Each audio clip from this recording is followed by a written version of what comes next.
بسم اللہ الرحمن الرحیم۔ ساتھیو اور دوستو، ملک کے موجودہ حالات سے نکلنے کا ہمارے پاس ایک ہی راستہ ہے کہ ہم زبانی اور عملی طور پر اپنے دین کی طرف پلٹ جائیں۔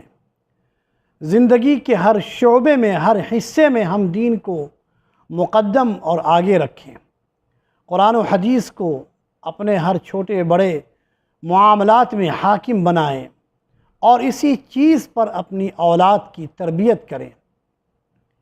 ان کے دلوں میں اللہ، اس کے رسول کی محبت کی بیج ڈالیں، دین کے لیے قربانی دینے کا ان میں جذبہ پیدا کریں۔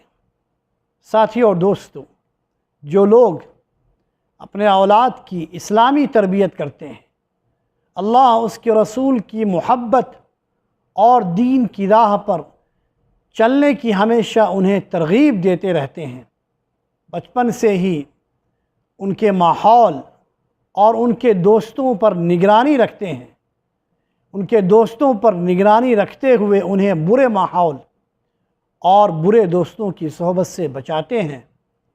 یقیناً ایسی اولاد نہ صرف اپنے والدین کے لیے بلکہ اپنے پورے سماج اور پوری ملت کے لیے فائدہ مند ہوتی ہے۔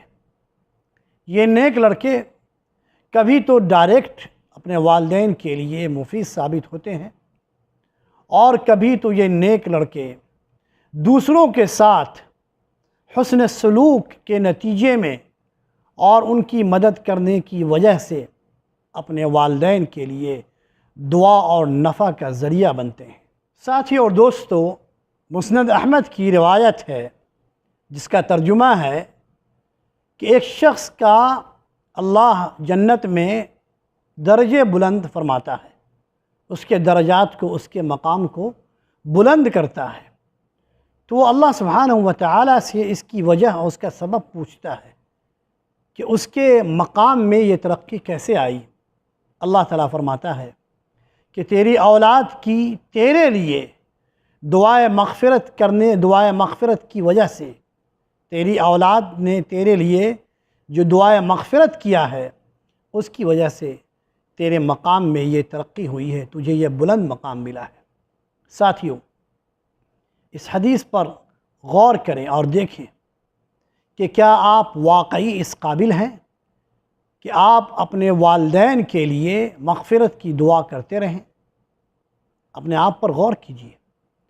دین سے دور رہ کر، نماز سے بھاگ کر، حلال و حرام سے آنکھ موند کر اور دنیا کے پیچھے بھاگ کر زندگی گزارنے والے کیا واقعی اپنے والدین کی محبت میں سچے ہیں؟ کیا ان حالات میں جینے والی اولاد کو اپنے والدین کے لیے دعائے مغفرت کی توفیق مل سکتی ہے؟ اولاد تو والدین کے لیے صدقہ جاریہ ہوتے ہیں۔ ساتھیو، اولاد تو والدین کے لیے صدقہ جاریہ ہوتے ہیں، جن کی نیکیوں کی وجہ سے والدین کو زندگی میں اور موت کے بعد بھی فائدہ ملتا رہتا ہے۔ کیا آپ محسوس کرتے ہیں کہ آپ اپنے والدین کے لیے صدقہ جاریہ ہیں؟ اگر آپ کو اس قابل یعنی نیک نہ بنانے میں والدین کی کوتاہی اور ان کا قصور ہے، والدین کی طرف سے کوتاہی ہوئی ہے کہ وہ آپ کی اسلامی تربیت نہ کر سکے، تو کیا اس کی سزا آپ اپنی اولاد کو دیں گے؟ اللہ کے واسطے اس کی سزا اپنی اولاد کو نہ دیں، انہیں نیک بنائیں، ان کی اسلامی تربیت کریں، اور اس انداز میں ان کی تربیت کریں کہ کل وہ آپ کے لیے مغفرت کی دعا کر سکے۔ اس انداز میں ان کی تربیت کریں کہ کل وہ آپ کے لیے صدقہ جاریہ بن سکے، جنت میں آپ کے درجات کو بلند کرنے کا ذریعہ ثابت ہو سکے۔ اپنے بچوں کی اسلامی تربیت کیجیے، غفلت اور سستی سے کام نہ لیجیے، تاکہ یہی بچے کل آپ کے لیے صدقہ جاریہ بن سکے، آپ کے لیے مفید اور پوری قوم اور سماج کے لیے مفید ثابت ہو سکے۔ اللہ سے دعا ہے کہ اللہ ہمیں اپنے بچوں کی اسلامی تربیت کی توفیق عطا فرمائے۔ والسلام علیکم ورحمۃ اللہ وبرکاتہ۔